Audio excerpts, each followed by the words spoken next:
Oh my goodness. Welcome back to Behind the Bastards, a podcast that is...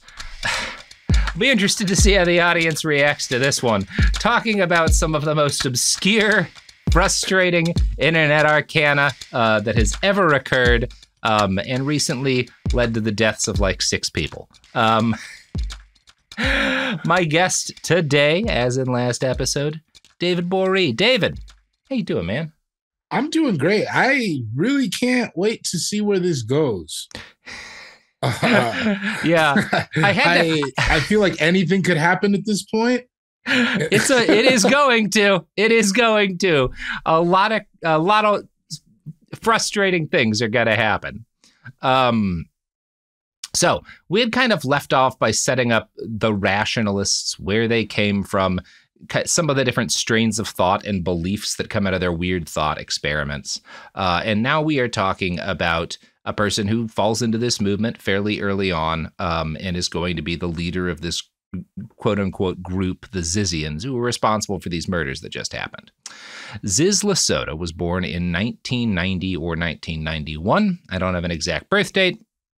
She's known to be 34 years old as of 2025. So it was somewhere in that field. She was born in Fairbanks, Alaska, and grew up there as her father worked for the University of Alaska as an AI researcher.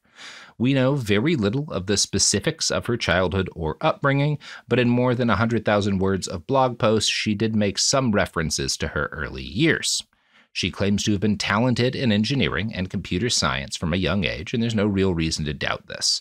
The best single article on all of this is a piece in Wired by Evan Ratliff. He found a 2014 blog post by Ziz where she wrote, "My friends and family, even if they think I'm weird, don't really seem to be bothered by the fact that I'm weird. But one thing I can tell you is that I used to de-emphasize my weirdness around them, and then I stopped and found that being unapologetically weird is a lot more fun." Now, it's important you know, Ziz is not the name this person is born under.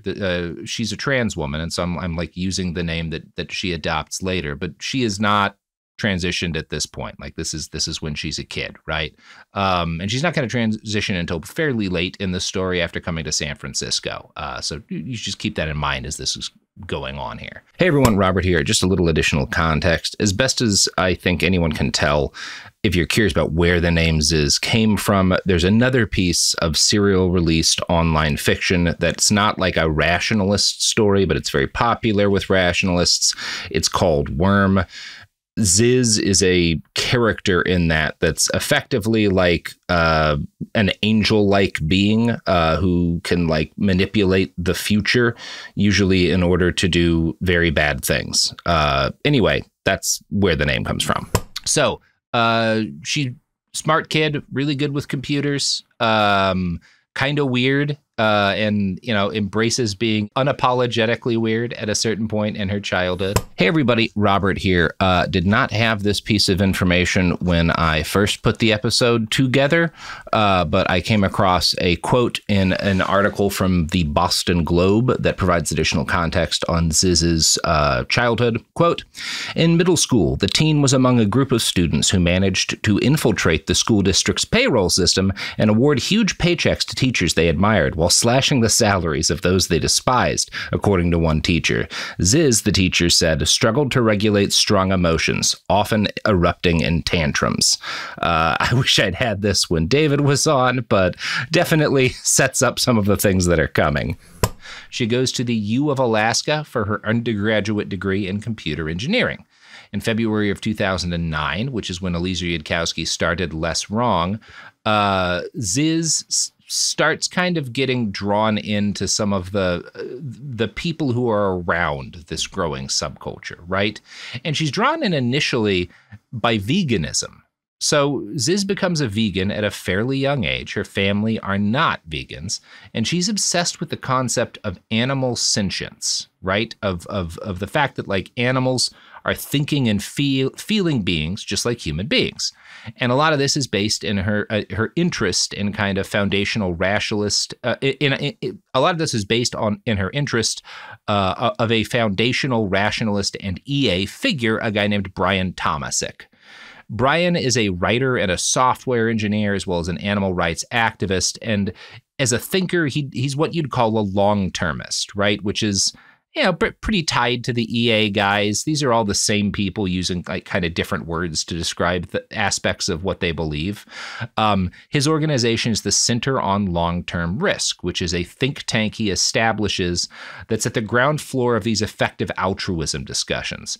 And the goal for the Center of Long-Term Risk is to find ways to reduce suffering on a long timeline. Tomasic is obsessed with the concept of suffering, and specifically obsessed with suffering as a mathematical concept. So when I say to you, I want to end suffering, you probably think like, oh, you want to like, go help people who don't have like access to clean water, or like who have like worms and stuff that they're dealing with, have access to medicine. That's what normal people think of, right? Maybe try to improve access to medical care, that sort of stuff. Tomasic thinks of suffering as like a mass, like an aggregate mass that he wants to reduce in the long term through actions, right? It's a numbers game to him, in other words. And his idea of ultimate good is to reduce and end the suffering of sentient life. Critical to his belief system, and the one that Ziz starts to develop, is the growing understanding that sentience is much more common than many people had previously assumed. Part of this comes from long-standing debates with their origins in Christian doctrine as to whether or not animals have souls or are basically machines with meat, right, that don't feel anything, right? There's still a lot of Christian evangelicals who feel that way today about like, at least the animals we eat, like, well, they don't really think. It's fine. God gave them to us. We can do whatever we want to them. They're here to eat. And to be fair, this is an extremely common way for that people in Japan feel about like fish, even whales and dolphins, like the much more intelligent, they're not fish, but like the much more intelligent ocean going creatures is like, they're fish. They don't think, you do whatever to them, This is a reason for a lot of like the really fucked up stuff with like whaling fleets in that part of the world. So this is a thing all over the planet. People are very good at deciding certain things we want to eat are machines that don't feel anything, It's just much more comfortable that way. Now, this is obviously like you go into like the pagans would have been like, what do you mean animals don't think or have souls? Animals think, like they're like, you're telling me like my horse that I love, it doesn't think, that's nonsense. But it's this thing that in like early modernity especially gets more common. But there also, this is when we start to have debates about like what is sentience and what is thinking, and a lot of them are centered around trying to answer like, are animals sentient? And the initial definition of sentience that most of these people are using is, can it reason? Can it speak? If we can't prove that like a dog or a cow can reason, and if it can't speak to us, right, then it's not sentient. That's how a lot of people feel. It's an English philosopher named Jeremy Bentham who first argues, I think that what matters isn't can it reason or can it speak, but can it suffer? Because a machine can't suffer. If these are machines with meat, they can't suffer. If these can suffer, they're not machines with meat, right? And this is the kind of thing, how we define sentience is a moving thing. Like you can find different definitions of it. But the last couple of decades in particular of actually very good data has made it clear, I think inarguably, that basically every living thing on this planet has a degree of what you would call sentience. If you are describing sentience the way it generally is now, which is a creature has the capacity for subjective experience with a positive or negative valence, i.e. can feel pain or pleasure, and also it can feel it as an individual, right? It doesn't mean, sometimes people use the term affective sentience to refer to this, to differentiate it from like being able to reason and make moral decisions. For example, ants, I don't think can make moral decisions, in any way that we would recognize. They certainly don't think about stuff that way. But 2025 research published by Dr. Volker Nehring found evidence that ants are capable of remembering for long periods of time violent encounters they have with other individual ants and holding grudges against those ants. right? Just like us. They're just like us. And there's strong evidence that ants do feel pain, right? We're now pretty sure of that. And in fact, again, this is an argument that a number of researchers in this space will make. Sentience is probably something like this kind of sentience, the ability to have subjective, positive and negative experiences, is universal to living things, or very close to it, right? It's an interesting body of research, but it's fairly solid at this point. And again, I say this as somebody who like hunts and raises livestock. I don't think there's any solid reason to disagree with this.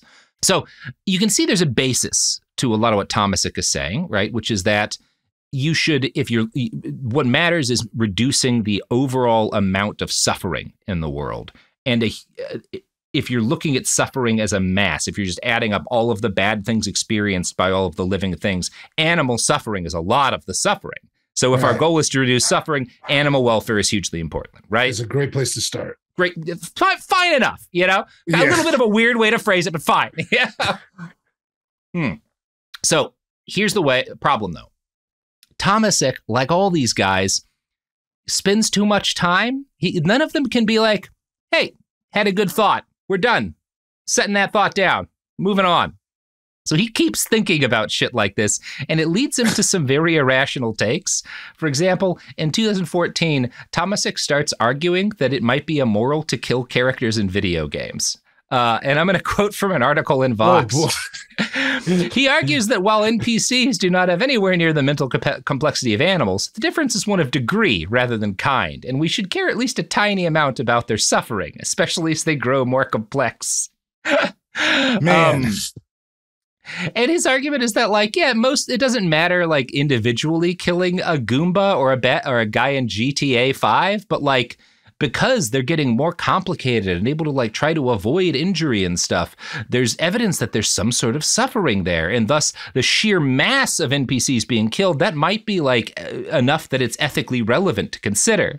And I think that's silly. Yeah, I think that's ridiculous. Come on, man.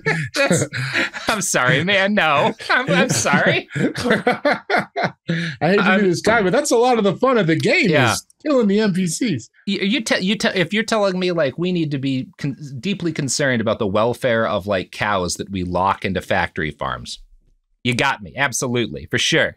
If you're telling me I should feel bad about running down a bunch of cops in Grand Theft Auto, like, no. It's also one of those things where it's like you got to think locally, man. There's people on your street who need help. This is the, I mean, and he does say like I don't consider this a main problem, but like the fact that you think this is a problem it means that you believe silly things about consciousness.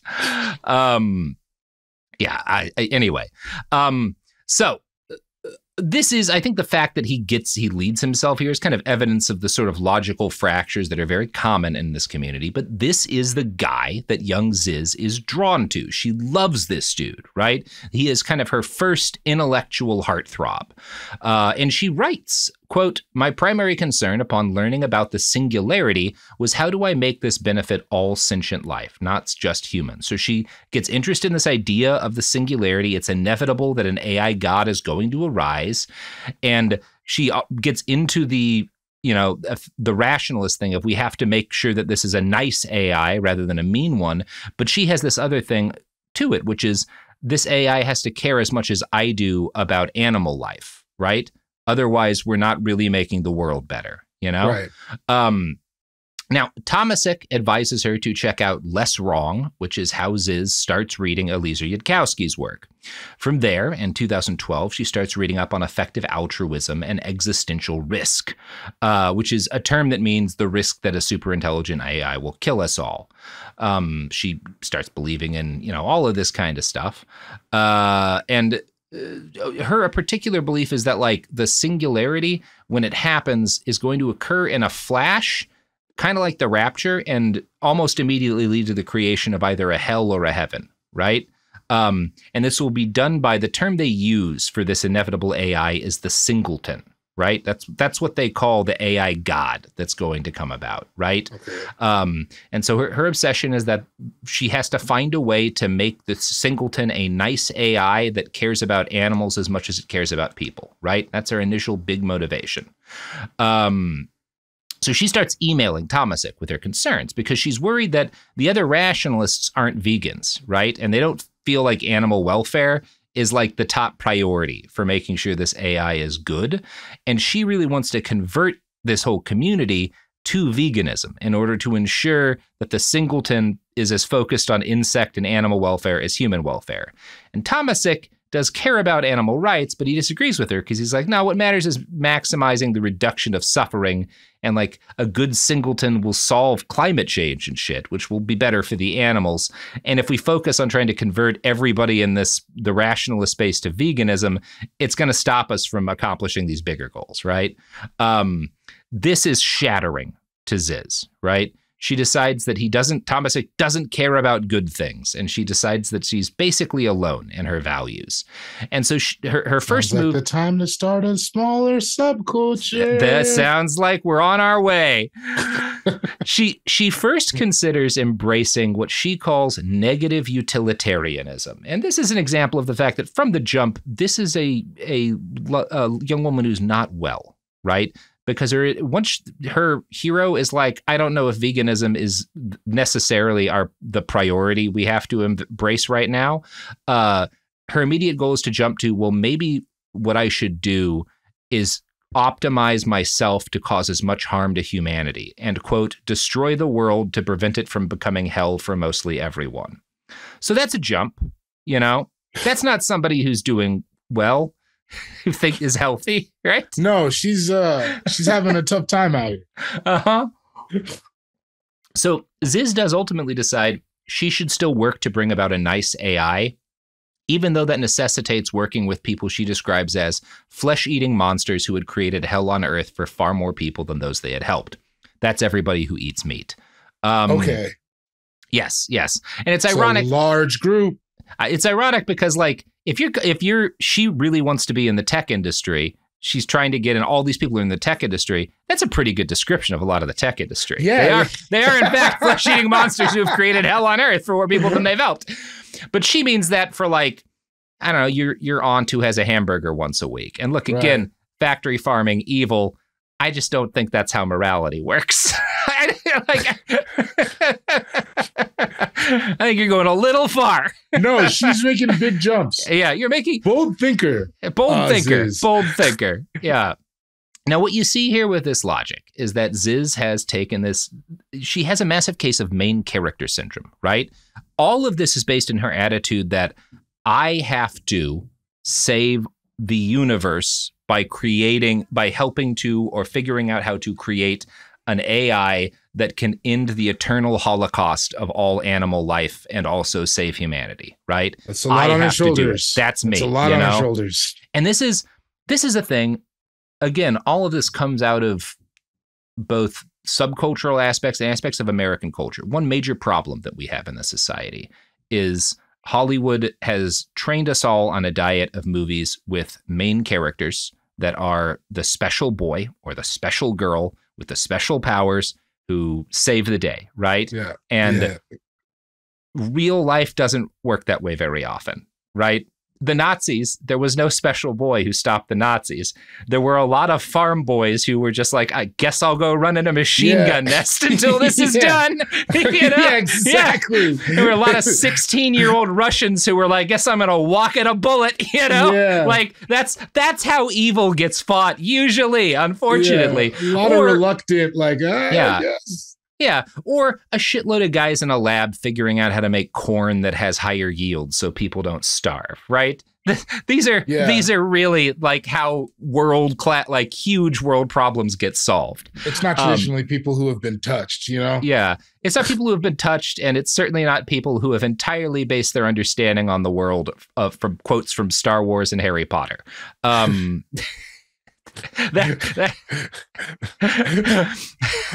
So some of this comes from just like, this is a normal deranged way of thinking that happens to a lot of people in just Western. I think a lot of this leads to why you get very comfortable middle-class people joining these very aggressive fascist movements in the West, like in Germany. It's like middle-class people, mostly like middle-class and upper-middle-class people in the U.S., especially among like these street-fighting, Proud Boy types. It's not because they're like suffering and desperate. They're not starving in the streets. It's because they're bored and they want to feel like they're fighting an epic war against evil. Yeah, I mean, you want to fill your time with importance, right? Right. Regardless of what you do, you want to feel like you have a cause worthy of fighting for. So in that, I guess I see how you got here. Yeah. So there's a piece. I mean, I think there's a piece of this that originates just from this is something in our culture, but there's also a major chunk of this gets supercharged by the kind of thinking that's common in EA and rationalist spaces. Because so rationalists and effective altruists are not ever thinking like, hey, how do we as a species fix these major problems, right? They're thinking, how do I make myself better, optimize myself to be incredible, and how do I fix the major problems of the world alongside my mentally superpowered friends, right? These are very individual focused philosophies and attitudes, right? And so they do lend themselves to people who think that we are heroes who are uniquely empowered to save the world. Ziz writes, I did not trust most humans' indifference to build a net positive cosmos, even in the absence of a technological convenience to prey on animals. So I'm the only one who has the mental capability to actually create the net positive cosmos that needs to come into being. All of her discussion is talking in terms of I'm saving the universe, right?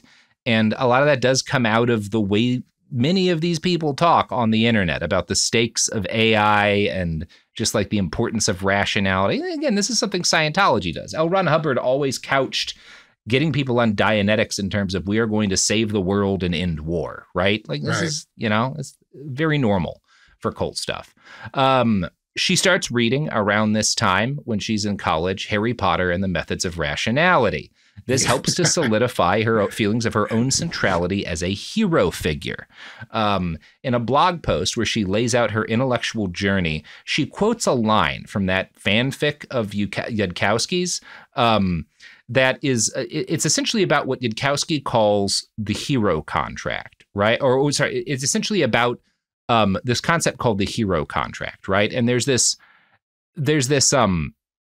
this is a psychological concept among academics, right? And it's about it's about analyzing how we should look at the people who societies declare heroes and the communities that declare them heroes and see them as in a dialogue, right? As in when you're in a country decides this guy's a hero, he is through his actions kind of conversing to them and they are kind of telling him what they expect from him, right?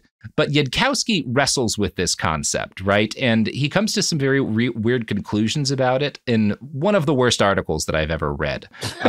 He frames it as hero licensing to refer to the fact that people get angry at you if they don't think if you're trying to do something and they don't think you have a hero license to do it. In other words, if you're trying to do something that they don't think you're qualified to do, he'll describe that as them not thinking you have a hero license. And he writes this annoying article that's a conversation between him and a person who's supposed to embody the community of people who don't think he should write Harry Potter fan fiction.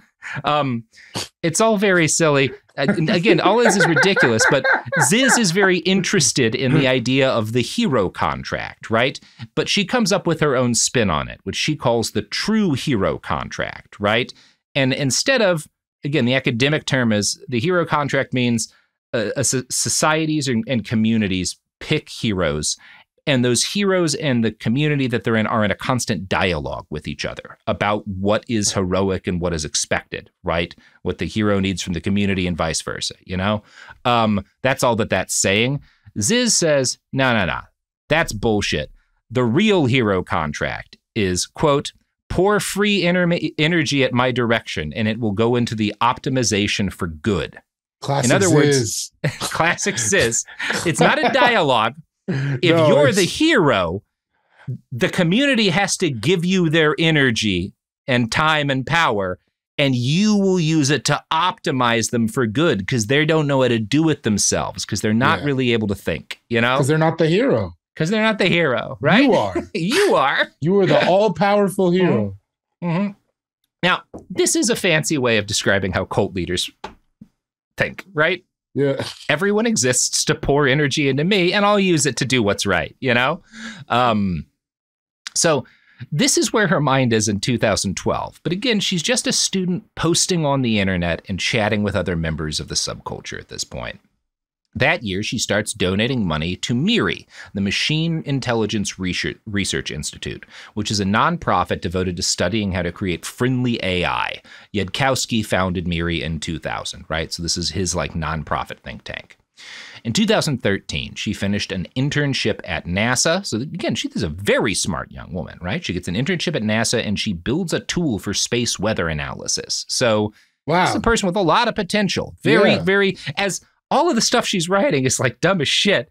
But again, intelligence isn't an absolute. People can be brilliant at coding and have terrible ideas about everything else. Yes, exactly. That. Yeah. I wonder if she's you think she's telling people at work?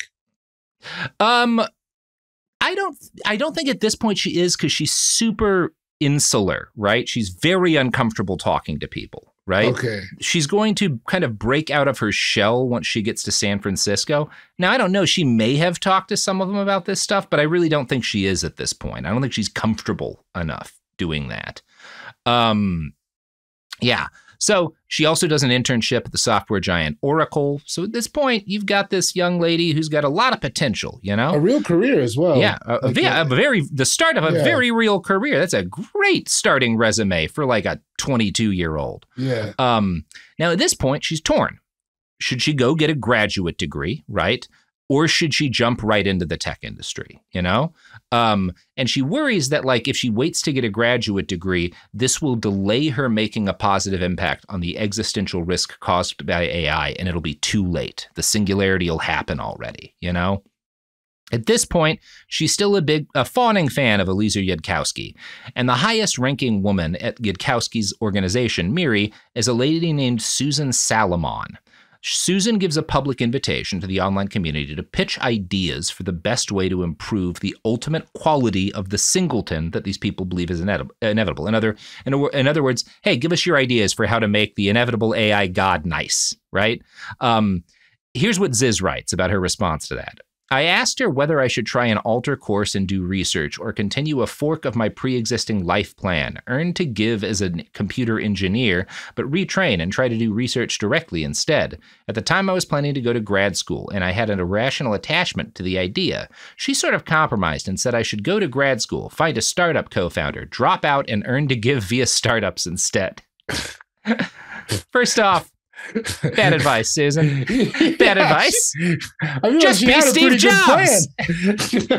Being Steve Jobs worked for Steve Jobs, well, and Bill Gates, I guess, to an extent. It doesn't work for most people. No. It seems like the general tech disruptor idea, you know? Mm-hmm. Yeah, and most people, these people aren't very original thinkers. Like, yeah, she's just saying, like, yeah, go do a Steve Jobs. So, Ziz does go to grad school. And somewhere around that time, in 2014, she attends a lecture by Eliezer Yudkowsky on the subject of inadequate equilibria, which is the title of a book that Yudkowsky had wrote about the time. And the book is about where and how civilizations get stuck. One reviewer, Brian Kaplan, who despite being a professor of economics must have a brain as smooth as a pearl, wrote this about it.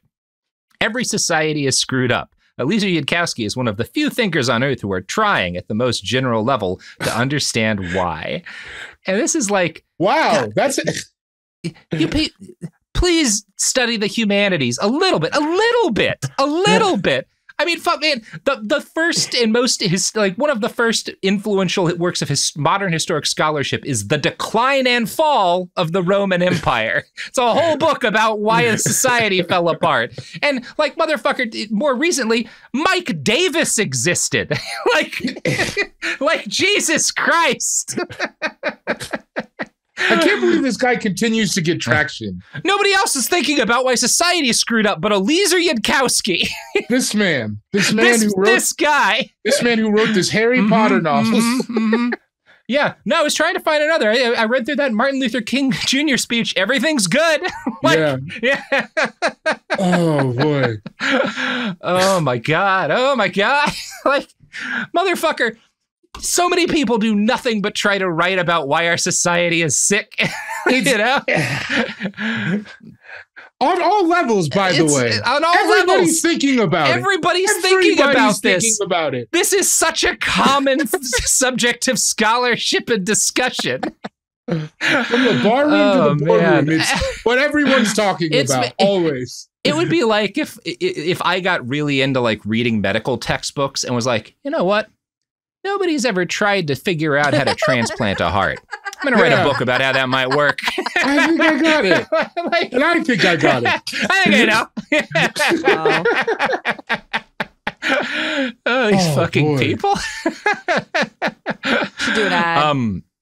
So, yeah, speaking of these fucking people, have sex with... Nope. Well, that's not something. Nope. I don't know. Don't fuck. Listen to ads. We're back. So Ziz is at this speech where Yudkowsky is shilling his book, and he most of what he seems to be talking about in this speech about this book about why societies fall apart is how to make a tech startup. She says, quote, he gave a recipe for finding startup ideas. He said Paul Graham's idea, only filter on people, ignore startup ideas, was partial epistemic learned helplessness. That means Paul Graham is saying, focus on finding good people that you'd start a company with. Having an idea for a company doesn't matter. Yudkowsky says, of course startup ideas mattered. You needed a good startup idea. So look for a way in the world is broken. Then compare against a checklist of things you couldn't fix. You know, right? Like that's what this speech is largely about, is him being like, here's how to find startup ideas. So she starts thinking as hard as she can. And, you know, being a person who is very much of the tech brain industry rot at this point, she comes up with a brilliant idea. It's a genius idea. Oh, you're gonna love this idea, David. Uber for prostitutes. You're fucking with me. No, it's that's where she landed? She lands on the idea of, look, oh, wow. Sex work is illegal, but porn isn't. So if we start an Uber whereby a team with a camera and a porn star come to your house and you fuck them and record it, that's a legal loophole. We just found out how to have legal prostitution. Is that not just the Bang Bus? She makes the Bang Bus the gig economy?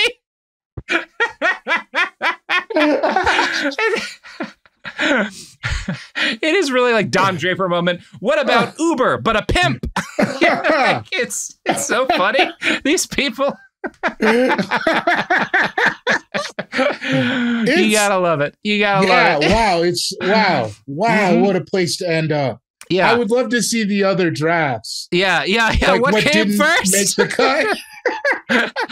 Oh God. Yeah. Man, that is the good stuff, isn't it? Yeah. Wow. We special minds at work here. Oh man! Ultimately, save it all, I have to make smut. I have to make pimp Uber. That's so wild. Yes. The Uber of pimping. What an idea. Now, so Ziz devotes her brief time in grad school as she's working on pimping Uber to try and find a partner, right? She wants to have a startup partner, someone who will embark on this journey with her. I don't know if that's an investor you need to. I don't know who's willing to give their money to that. It doesn't work out. She drops out of grad school because, quote, I did not find someone who felt like good startup co-founder material. This may be because she's very bad at talking to people and also probably scares people off because the things that she talks about are deeply off-putting. Yeah, I was going to say, it's also a terrible idea. Mm-hmm. And at this point, she hasn't done anything bad, so I feel bad for her. This is a person who's very lonely, is very confused. She has, by this point, realized that she's trans, but not transitioned. She's in, like, this is like a tough place to be. Right, that's a hard time. That's hard. And nothing about her inherent personality is going to make this easier for her, right? Who she is makes all of this much harder because she also makes some comments about dropping out because her thesis advisor was abusive. I don't fully know what this means, and here's why. Ziz and encounters some behavior I will describe later that is abusive from other people, but also regularly defines abuse as people who disagree with her about the only thing that matters being creating an AI god to protect the animals. Okay. So I don't know if her thesis advisor was abusive or was just like, maybe drop the alien god idea for a second. Yeah, hey, like you gotta the chill. AI god. Yeah, yeah. Like maybe focus on like finding a job, you know, making some friends. Yeah, like, go on a couple dates. Go on a couple of dates, something like that. Maybe make God on the back burner here, you know, for a second. Yeah. Whatever happened here, she decides it's time to move to the Bay. This is like 2016. She's going to find a big tech job. She's going to make that big tech money while she figures out a startup idea and finds a co-founder who will let her make enough money to change and save the world. Well, the whole universe. Her first plan is to give the money to Miri, Yudkowsky's organization, so it can continue its important work imagining a nice AI. Her parents, she's got enough family money that her parents are able to pay for I think 6 months or more of rent in the Bay, which is not nothing. Yeah. Not a cheap place to live. I don't know exactly how long her parents are paying, but that implies a degree of financial comfort, right? So she gets hired by a startup very quickly because, again, very gifted. Yeah, with a resume, right? Clearly, yes. Yeah, she was. And it's some sort of gaming company, but at this point, she's made another change in her ethics system based on Eliezer Yudkowsky's writings. One of Yudkowsky's writings argues that it is talking about the difference between consequentialists and virtue ethics, right? Consequentialists are people who focus entirely on what will the outcome of my actions be. And it kind of doesn't matter what I'm doing, or even if it's sometimes a little fucked up, if the end result is good. Virtue ethics people have a code and stick to it, right? And actually, and I kind of am surprised that he came to this, Yudkowsky's conclusion is that while logically you're more likely to succeed, on paper, you're more likely to succeed as a consequentialist, his opinion is that virtue ethics has the best outcome. People tend to do well when they stick to a code and they try to, rather than anything goes as long as I succeed, right? And I think that's actually a pretty decent way to live your life. No, I was going to say, it's a pretty reasonable conclusion for him. It's a reasonable conclusion for him, so I don't blame him on this part. But here's the problem. Ziz is trying to break into and succeed in the tech industry. And you are very unlikely to succeed at a high level in the tech industry if you are unwilling to do things and have things done to you that are unethical and fucked up. I'm not saying this is good, and this is the reality of the entertainment industry too, right? When I started I started with an unpaid internship. Unpaid internships are bad, right? It's bad that those exist. They inherently favor people who have money and people who have family connections. You know, I had a small savings account for my job in special ed. But that was the standard. Is there were a lot of unpaid internships. It got me my foot in the door. It worked for me. I also worked a lot of overtime that I didn't get paid for. I did a lot of shit that wasn't a part of my job to impress my bosses, to make myself indispensable so that they would decide we have to keep this guy on and pay him. And it worked for me. And I just wanted to add, because this was not in the original thing, a big part of why it worked for me is that I'm talking about a few different companies here, but particularly at Cracked, where I had the internship. My bosses, made a choice to mentor me and, to get me, to work overtime on their own behalf to make sure I got a paying job, which is a big part of the luck that I encountered that a lot of people don't. So that's another major part of why things worked out for me, is that I just got incredibly lucky with the people I was working for and with. And that's bad. It's not good that things work that way, right? It's not healthy. Set up for you either. You kind of defied the odds. It's for like you said, the rich people who get the job. Or exactly. Yeah, it's not even. Yes. That said, if I am giving someone, if someone wants, what is the most likely path to succeeding? I've just got this job working, at this production company or a music studio. I would say, well, your best odds are to make yourself completely indispensable. Right. And become obsessively devoted to that task, right? That's it. I don't tend to give that advice anymore. I have, and I have had several other friends succeed as a result of it. And all of us also burnt ourselves out and did huge amounts of damage to ourselves. Like I am permanently broken as a result of the 10 years that I did 80-hour weeks and shit, Now you're sounding like somebody who works in the entertainment industry. Yes. And it worked for me, right? I succeeded. I got a great job. I got money. Most people, it doesn't. And it's bad that it works this way.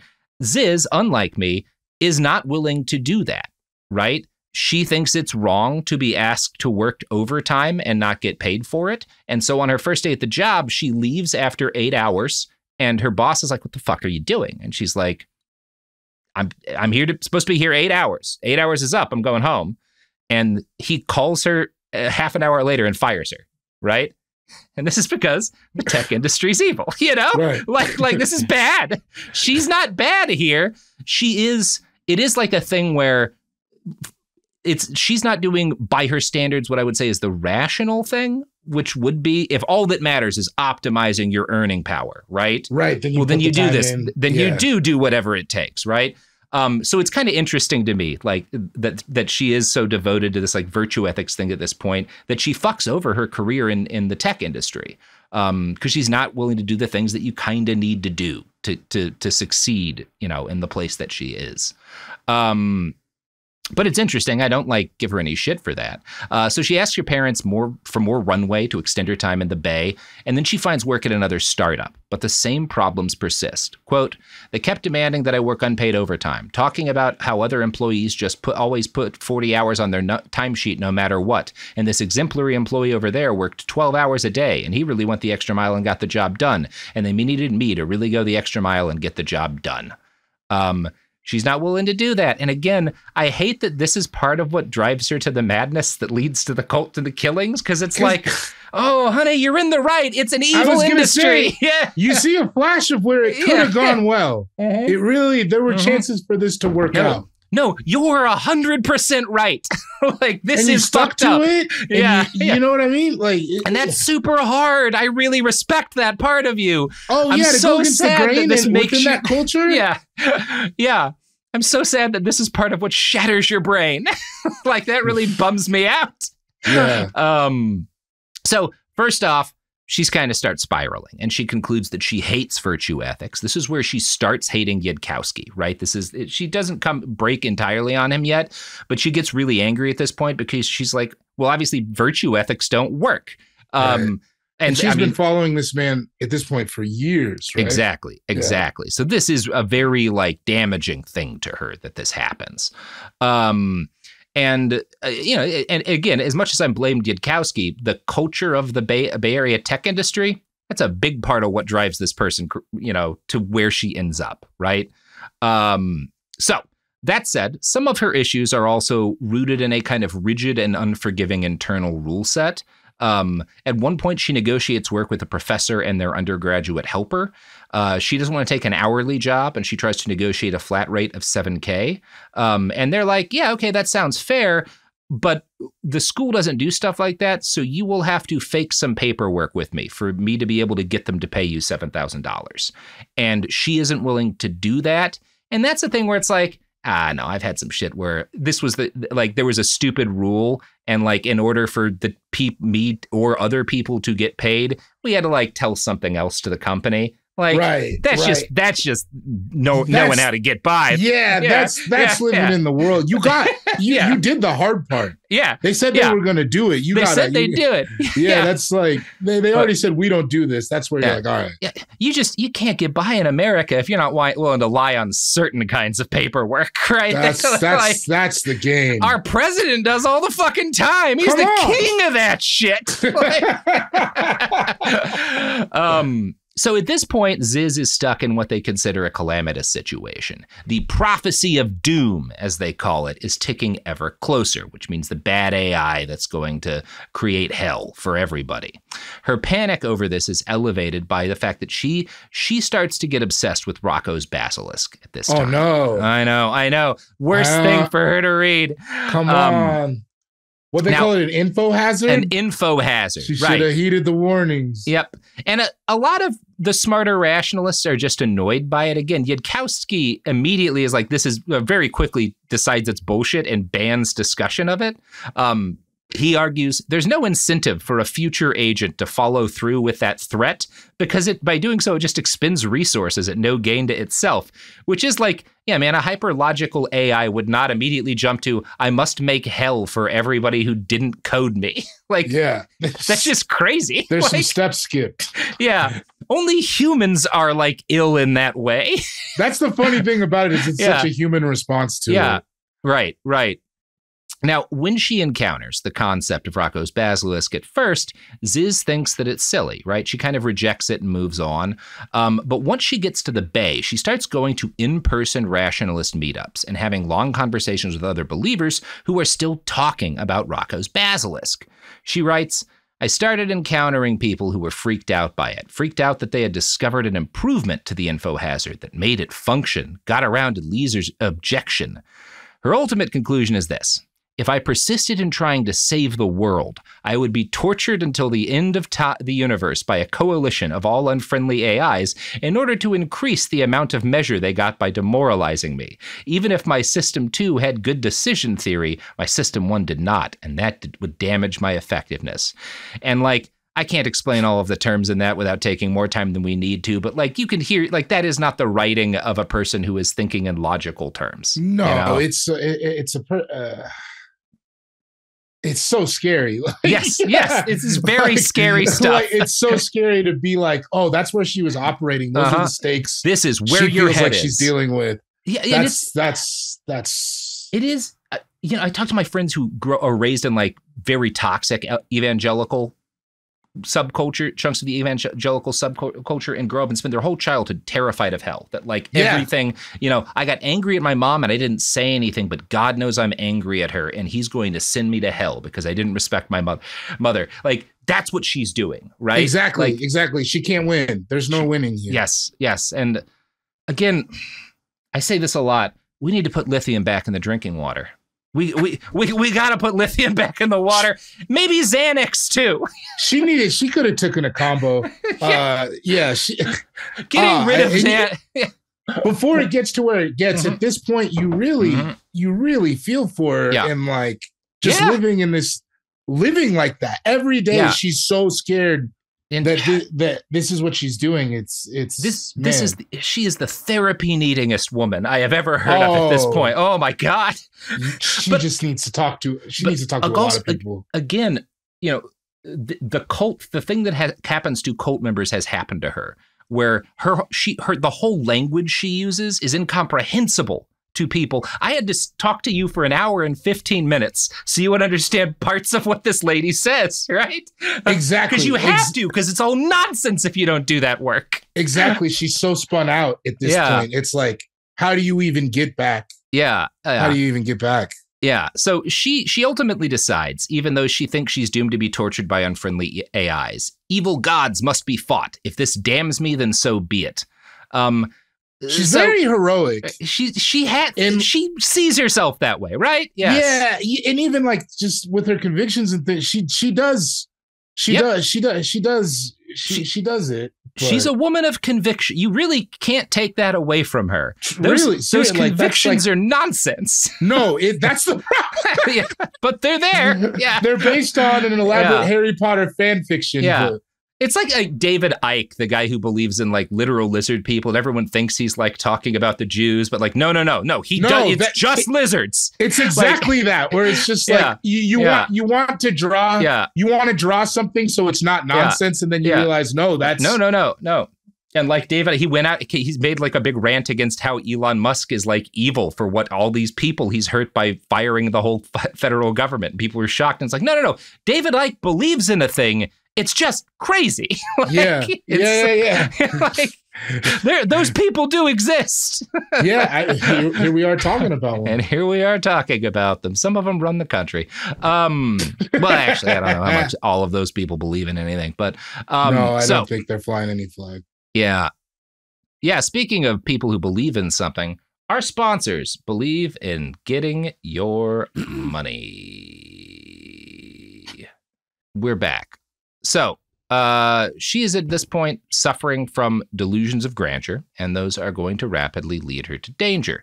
But she concludes that since the fate of the universe is at stake in her actions, she would make a timeless choice to not believe in the basilisk, right?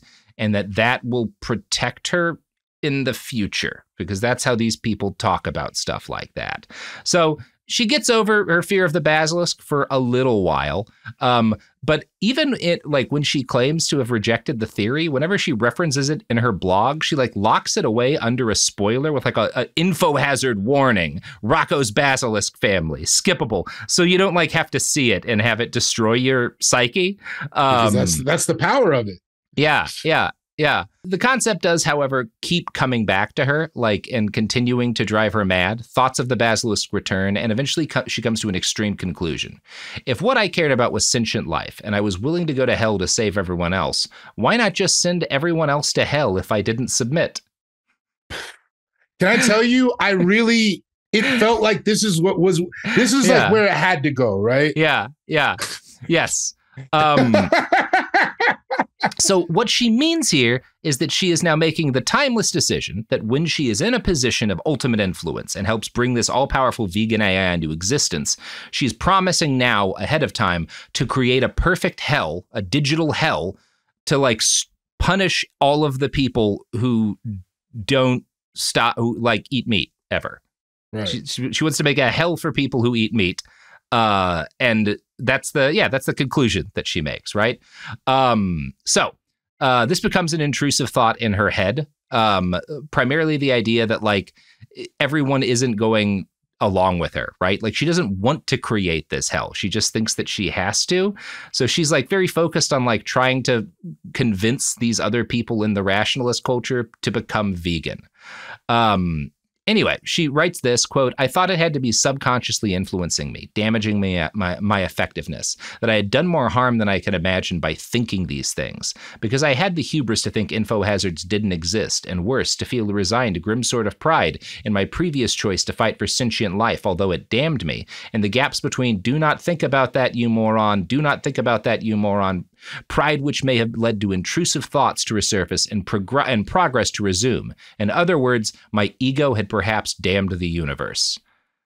So, man, I don't fully get all of what she's saying here, but it's also because she's just spun out into madness at this point. Yeah, she lives in it now. It's so it's so far for. We've been talking about it however long. She's so far away from us even.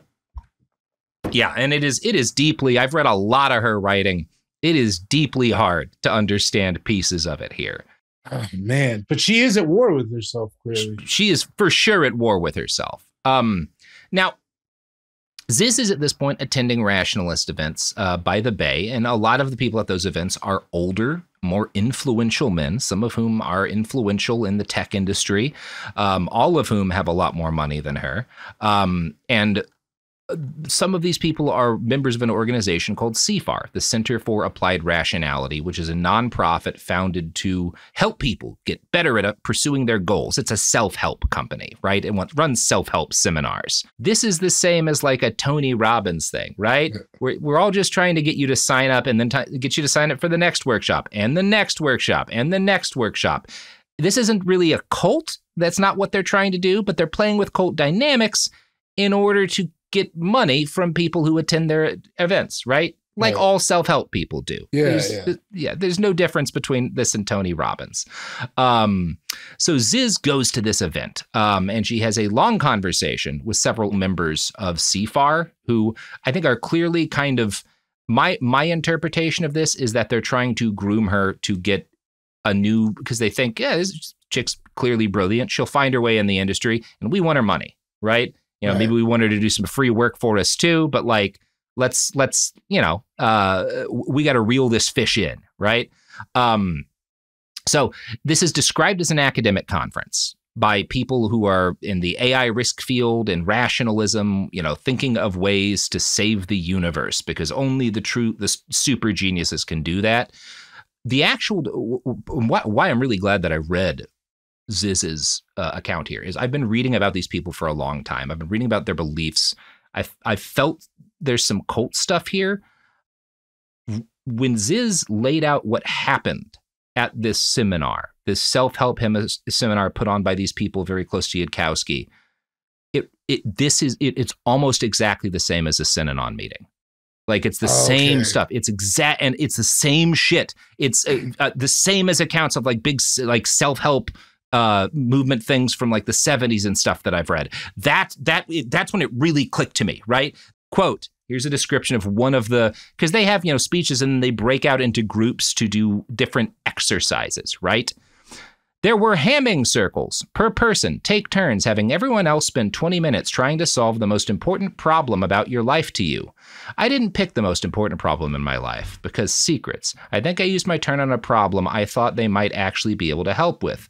The fact that it did, although it didn't seem to affect my productivity or willpower at all, i.e. I was inhumanly determined basically all the time, I still felt terrible all the time, that I was hurting from to some degree relinquishing my humanity.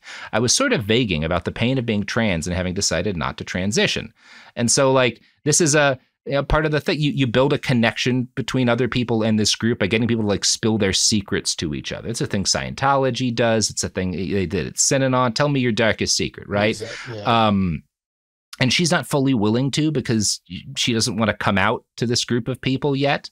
And part of what I forget that she's also dealing with that entire. Yeah. Yes. Mm-hmm. Wow. Yeah. And the Hamming circle doesn't sound so bad. If you'll recall, and as you mentioned this, I was really glad you did in part one, Synanon would have people break into circles where they would insult and attack each other in order to create a traumatic experience that would bond them together and with the cult. These Hamming circles are weird, but they're not that. But there's another exercise they did next called doom circles.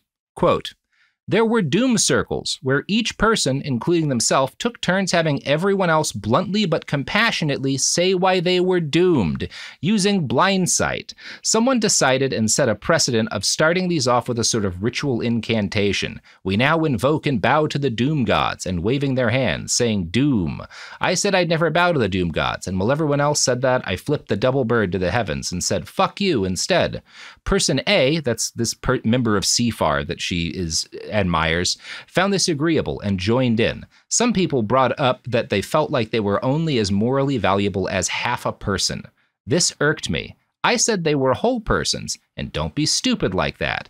Like, if they wanted to sacrifice themselves, they could weigh 1 versus 7 billion. They didn't have to falsely denigrate themselves as less than one person. They didn't listen. When it was my turn concerning myself, I said my doom was that I could succeed at the things I tried, succeed exceptionally well, like I bet I could in 10 years have earned to give like $10 million through startups, and it would still be too little too late, like I came into this game too late, the world would still burn. And first off, like, this is, it's a variant of the Synanon thing. You're going around, you're telling people why they're doomed, right? Like why they won't succeed in life,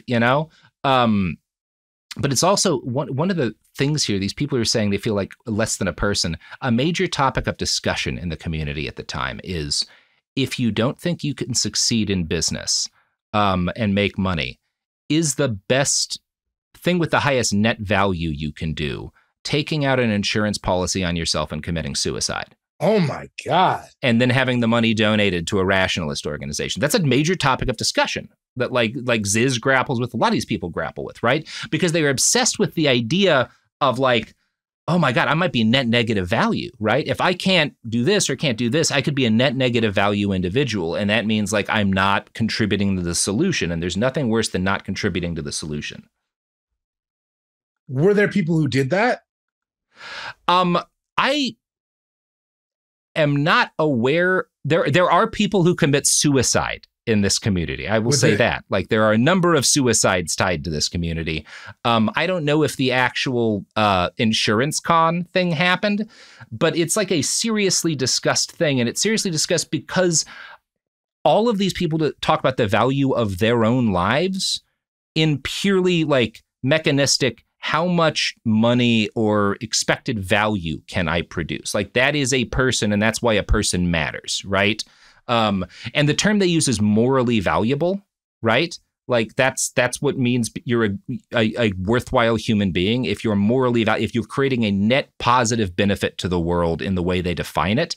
And so a lot of these people are, yes, there are people who are depressed, and there are people who kill themselves because they come to the conclusion that they're a net negative person, right? Like that is a thing at the edge of all of this shit that's really fucked up. Yeah. And that's what this doom circle is about, is everybody like flipping out over, I'm like, and telling each other, I think you might be as morally valuable as half a person, right? Like that's, people are saying that, right? Like that's what's going on here, you know? Like it's not the Synanon thing of like screaming like you're a, using the F slur a million times or whatever, but it's very bad. No, this is like, awful. For like one thing, I don't know. My feeling is you have inherent value because you're a person. Yeah, that's a great place to start. This is also leading people to destroy themselves. Like it's not even. It's such a bleak way of looking at things. It's so crazy too. Where were these I just, in my head, I'm like, this is just happening in like a ballroom at a Radisson? I think it is. Or convention center. There's different kind of public spaces. I don't know. Like, honestly, if you've been to like a fucking anime convention or a Magic the Gathering convention somewhere in the Bay, you may have been in one of the rooms they did these in. I don't know exactly where they hold this. So the person A mentioned above, this like person who's like affiliated with the organization, that I think is a recruiter looking for young people who can be cultivated to pay for classes, right? This person, it's very clear to them that Ziz is at the height of her vulnerability. And so he tries to take advantage of that. So he and another person from the organization engage Ziz during a break. Ziz, who's extremely insecure, asks them point blank, what do you think my net value ultimately will be in life, right? And again, there's like an element of this that's almost like rationalist Calvinism, where it's like it's actually decided ahead of time by your inherent immutable characteristics, if you are a person who can do good. Quote, I asked person A if they expected me to be net negative. They said yes. After a moment, they asked me what I was feeling or something like that. I said something like dazed and sad. They asked why sad. I said I might leave the field as a consequence and maybe something else. I said I needed time to process or think. And so she goes home after this guy saying like, yeah, I think your life's probably net negative value, and sleeps the rest of the day. And she wakes up the next morning and comes back to the second day of this thing. Ziz goes back and she tells this person, okay, here's what I'm going to do. I'm going to pick a group of 3 people at the event I respect, including you. And if 2 of them vote that they think I have a net negative value, quote, I'll leave EA and existential risk and the rationalist community and so on forever. I'd transition and move probably to Seattle. I heard it was relatively nice for trans people, and there do what I could to be a normie, retool my mind as much as possible to be stable, unchanging, and a normie. Gradually abandon my Facebook account and email. Use a name change as a story for that. And God, that would have been the best thing for her. That's what you see like the sliver of hope. Like, yeah. Oh, man. She sees this as a nightmare, right? This is the worst case scenario for her, right? Because you're not she's part so of spun out, right? You're not part of you're not part of the cause, Yeah. You have no involvement in the great quest to save humanity. That's worse than death almost, right? That's its own kind of hell though, right? To think that you have this enlightenment and then you weren't good enough to participate. And she talks your best efforts. That's a lot about how I'd probably just kill myself. That's the logical thing to do. It's so fucked up. It's so fucked up. And also, if she's trying to live a normal life as a normie, and she refers to like being a normie as like just trying to be nice to people, because again, that's useless. So her fear here is that she would be a causal negative if she does this, right? And also the robot god that comes about might put her in hell. Right. Because that's also looming. Yeah. For every decision, right? Yeah, and a thing here, she tells these guys a story, and it really shows both in this community and among her how little value they actually have for like human life. I told a story about a time I had killed 4 ants in a bathtub where I wanted to take a shower before going to work. How I'd considered, can I just not take a shower? And presumed me smelling bad at work would, because of big numbers and the fate of the world and stuff, make the world worse than the deaths of 4 basically causally isolated people. I considered getting paper in a cup and taking them elsewhere, and I figured there were decent odds if I did, I'd be late to work, and it would probably make the world worse in the long run. So again, she considers ants identical to human beings. And she is also saying it was worth killing 4 of them because they're causally isolated so that I could get to work in time because I'm working for the cause. It's also such so we're in a bad place here. Yeah. The crazy thing about her is that like the amount of thinking just to like get in the shower to go to work. You know what I mean? Like that, man, it just seems like it makes everything. Yeah. Every action is so loaded. Yes. Like, yes. The weight of that must be. It's wild to me, both this like mix of like fucking Jain Buddhist compassion of like an ant is no less than I, or an ant is no less than a human being, right? These are all lives. And then, but also it's fine for me to kill a bunch of them to go to work on time because like they're causally isolated. So they're basically not people. Like it's so weird. Like, and again, it's getting a lot clearer here why this lady and her ideas end in a bunch of people getting shot. Yeah. And stabbed. Okay. There's a samurai sword later in the story, my friend. That's the one thing this has been missing. Yes. So they continue, these guys, to have a very abusive conversation with this young person. And she trusts them enough that she tells them. This is the conversation where she asked for the 2. Yeah. Okay. Yeah. And she tells them she's trans, right? And this gives you an idea of like how kind of predatory some of the stuff going on in this community is. They asked what I'd do with a female body. They were trying to get me to admit what I actually wanted to do as the first thing in heaven. Heaven being, there's this idea, especially amongst like some trans members of the rationalist community, that like all of them basically believe a robot's going to make heaven, right? And obviously, like there's a number of the folks who are in this who are trans who are like, and in heaven, like you just kind of get the body you want immediately, right? Yeah. So these guys, they were trying to get me to admit that what I actually wanted to do as the first thing in heaven was masturbate in a female body. And they follow this up by sitting really close to her, close enough that she gets uncomfortable. And then a really, really rationalist conversation follows. They asked if I felt trapped.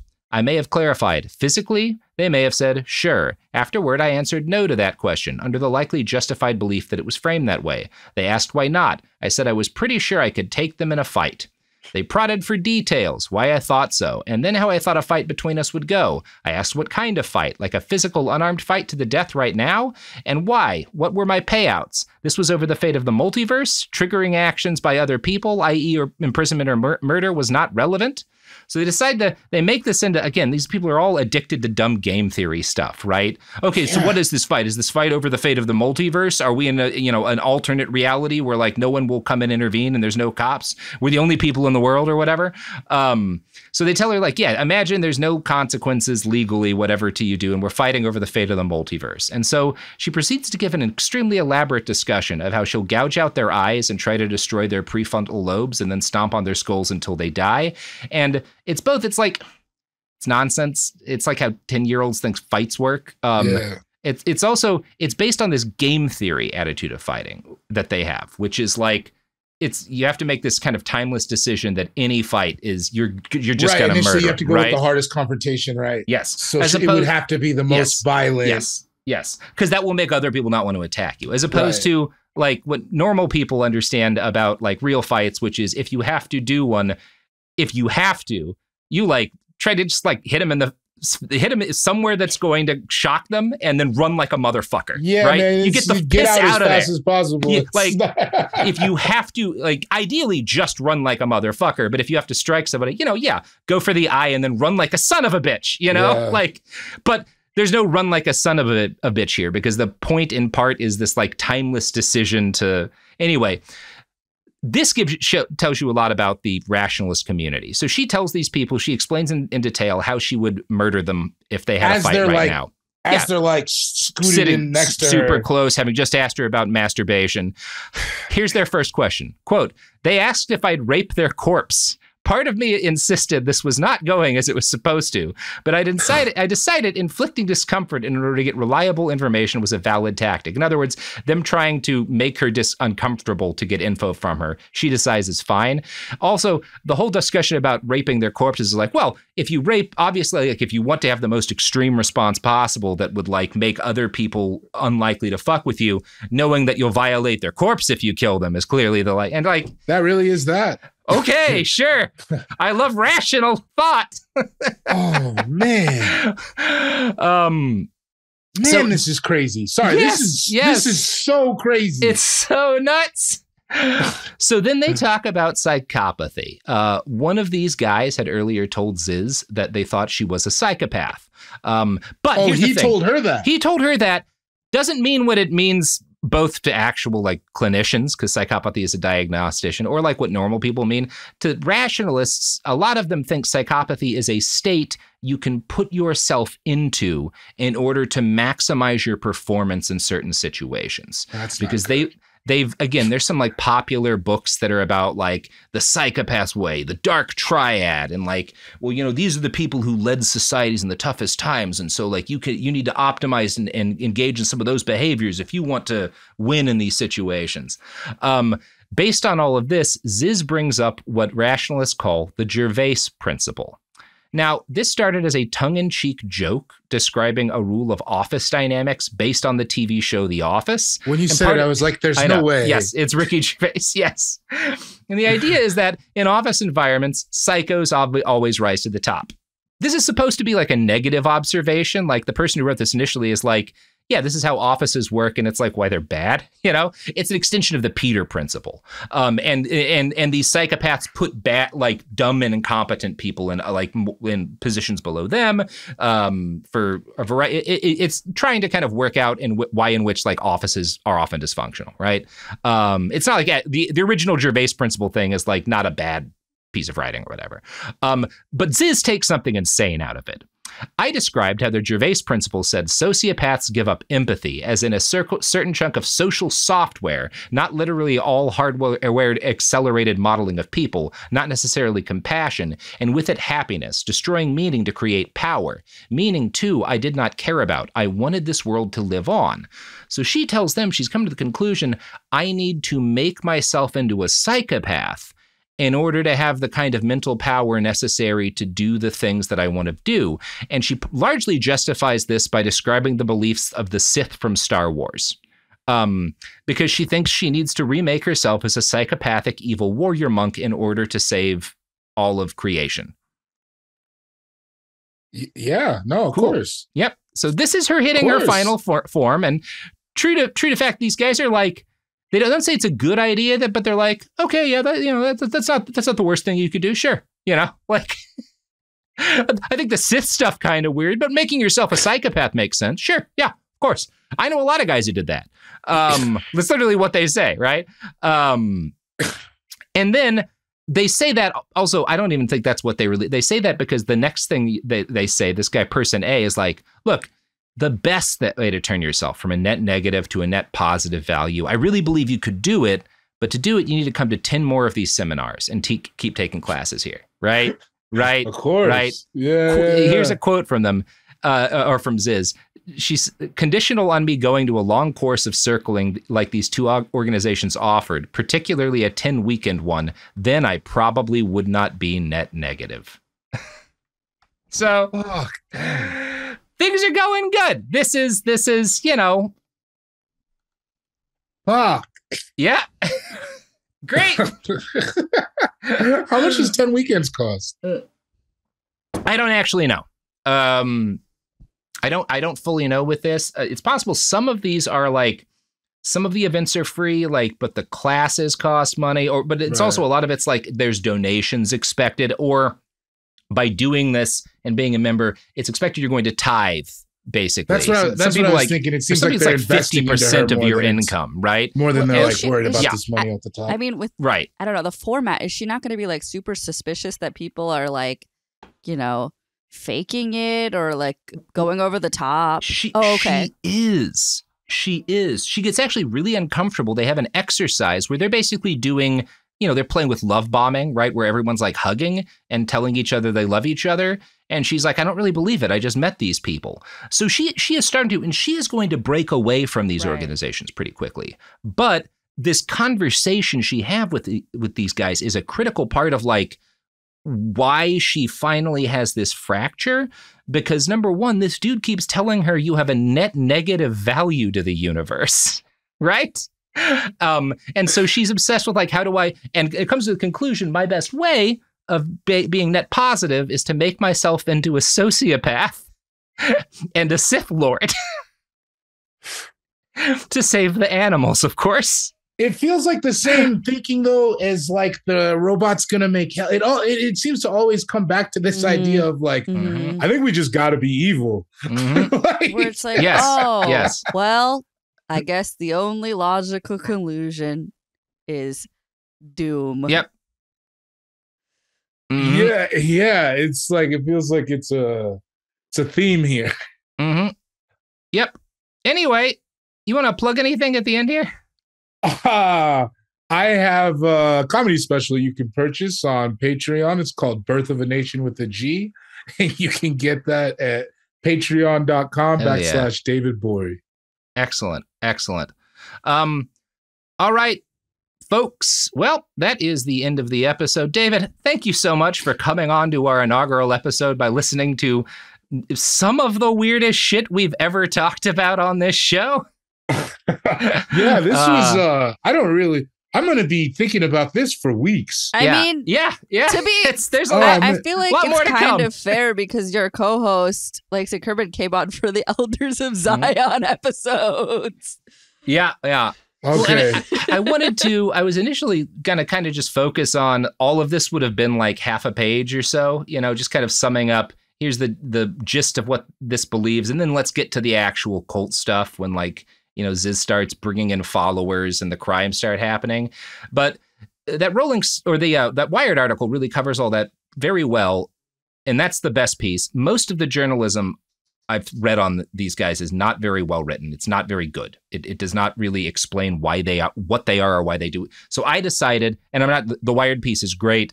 I know the Wired guy knows all of the stuff that I brought up here. It's an article. You have editors. He left out what he thought he needed to leave out. I don't have that problem. And I wanted to really, really deeply trace exactly where how this lady's mind develops and how that intersects with rationalism. Because it's interesting and kind of important and bad. Yeah. Okay. It is so interesting. Anyway, thanks for having a head fuck with me. All right. That's it, everybody. Goodbye.